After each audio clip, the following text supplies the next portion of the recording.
Let's take another look at the clips that we showed you and the testimony that was given to the plane hitting the tower.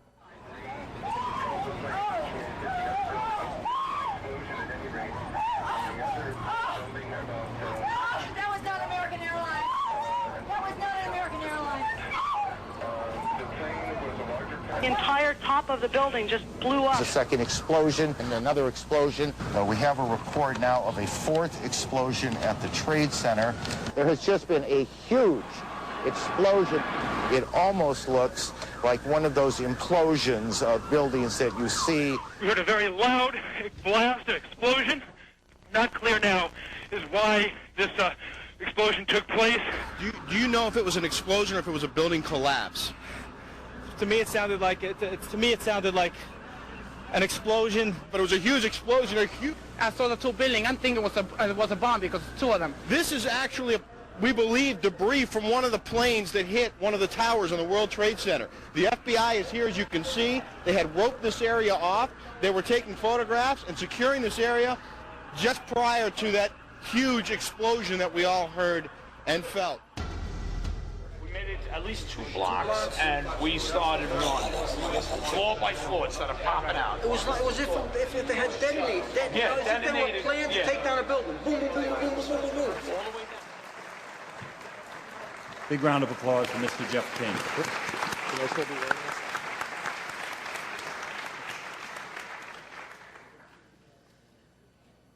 Okay. I studied physics at MIT. I did electrical engineering for about 8 years. I've had quite a bit of practical engineering experience. When I first saw the collapses, I was absolutely convinced that they were not spontaneous. One of the first things that I did was to speak with one of my patients, who is a retired Army Corps of Engineers fellow who's done a lot of demolition and construction. Showed him some of the public source videos that are available of it, and he immediately pointed out that there were squibs, which represent little puffs of smoke essentially coming out of the buildings initially, which were clearly a sign of controlled demolition. He had no opinions beyond that, but he said without doubt that it was a controlled demolition. That sort of set me on the path of continuing to examine it and trying to gather as much evidence as I could. And the question I pose, what don't we know and why don't we know it, is sort of addressing the fact that at this point we still do not really have a meaningful explanation for what happened to the buildings. We have had several studies at this point, which I will go into, as to trying to determine a plausible scenario for the collapse. As of this point, none of them have presented us with anything that I think could be reasonably called a convincing and detailed account of why the collapse has occurred. And the question that's been addressed previously, the enormous destruction of physical evidence, as Chris was saying, the site was scrubbed very thoroughly. Out of the entire mass of the buildings that were destroyed, the National Institutes of Standards and Technology, who are now doing the ongoing investigation, managed to save about 240 pieces out of the entire building. All of the rest of it was basically recycled. The obvious question is what does it mean that there was a controlled demolition? At the simplest level, it means that someone had a lot of access to the buildings over a long enough period of time to set this up. It implies, as many other things have tonight, that the people who had effective control of the site had an interest in having it scrubbed and making sure that no information was available, that a forensic reconstruction couldn't be done. Even in much smaller catastrophes, we typically will reconstruct things as completely as possible. For example, TWA Flight 800 pieces were dredged off the bottom of the sea. A complete reconstruction was done to allow a detailed analysis. In this case, the exact opposite was done. The first report that was really issued on this was issued by FEMA in collaboration with the American Society of Civil Engineers. There was basically a volunteer team from ASCE that had very limited access to the site. A lot of the pieces that they were able to retrieve were retrieved by going to landfills and trying to find interesting pieces before they were disposed of.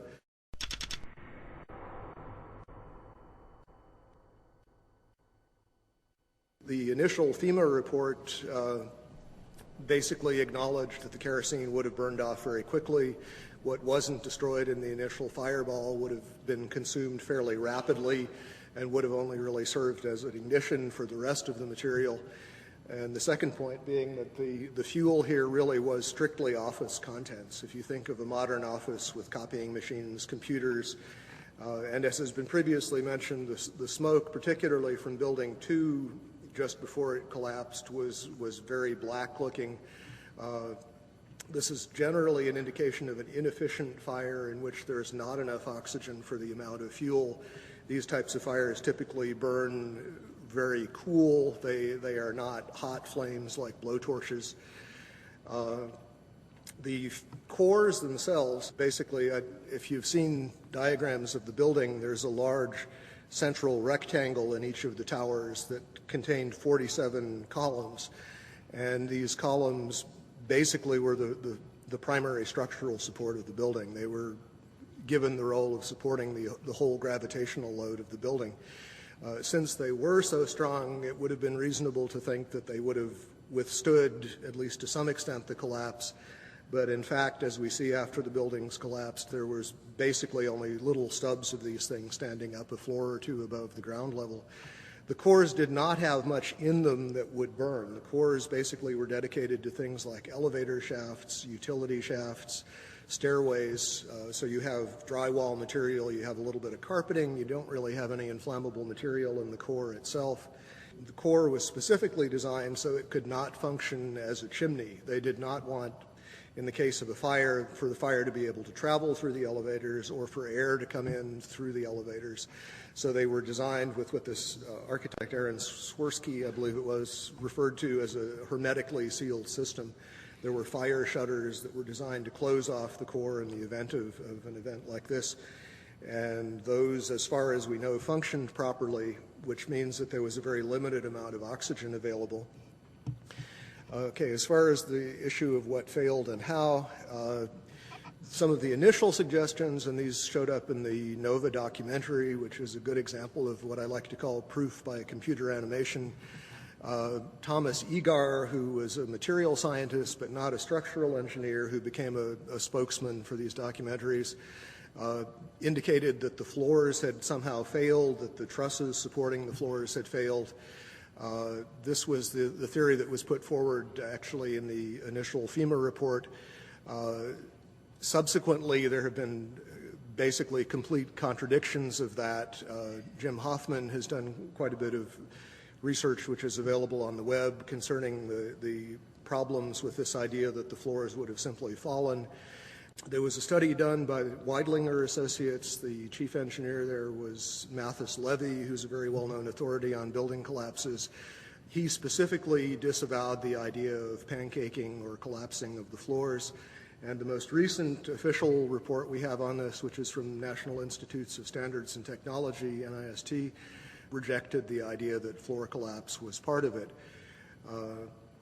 And so as a result, we have basically no sequential model at this point. What NIST has suggested is that there was some kind of simultaneous collapse of the cores, but they have not attempted to give any kind of modeling as to whether those cores could have in fact been destroyed by the fires in the way that they claim.